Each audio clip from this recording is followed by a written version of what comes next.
Ms. Johnson. Hey. Ask some questions. Come on. You said you have some plans to meet with the government. Are any dates set you have to meet with the Prime Minister? Oh, okay. What we doing now? So we can let the government settle in a couple weeks, not month.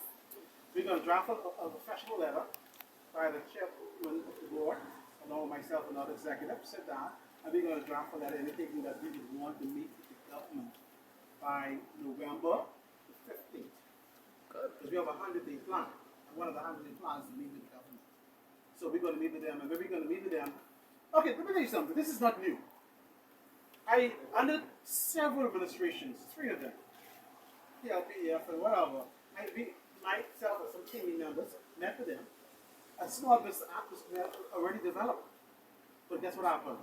When the new government came in, it's thrown it out. We also had a structure called SMEDA, Small Business Development Agency. But when the government came in, it changed it to Small Business Development Center.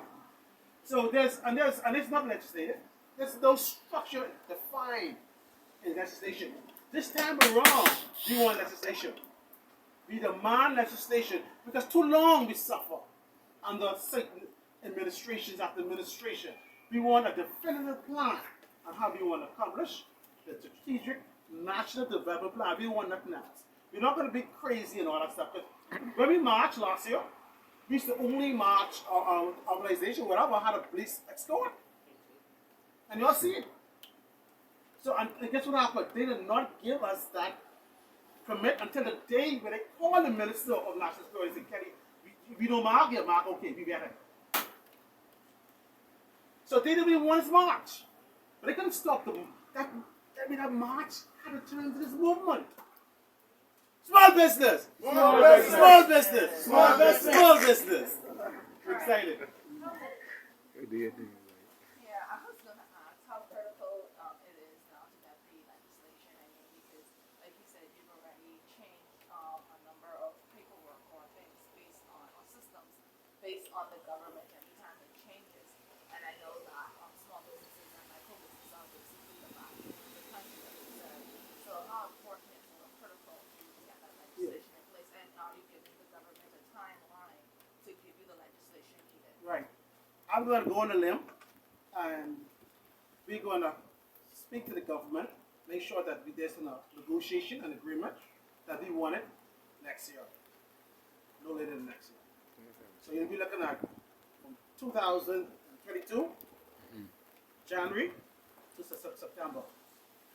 Because it's too long. And all of them, Mr. Prime Minister today, he knows of myself and our team. So he knows that what is expected. The Minister of Economic Development, Michael Kiedis, he was a part of the structure of the all Small Business Act. So he knows about it also. So there's no surprise, astonishment. They know what we're supposed to, and all of them promise us. But every time they promise to do it, they got kicked out and that never happened. My good cousin, Mr. Tyquist, promised us the Small Business Act, but he didn't end up long. He forgot us too. So everybody forgets about it, but if we have to march and bring thousands of people behind us to start, we have not had a choice. The pandemic would have caused a number of businesses to close. Do you have an idea on how these businesses able to bounce back? Now, what happened is, because of lack of 3 important things: money, marketing, and management, at least 40% of my customers, my clientele, failed in that regard. But what I want you to do is, I want to ask the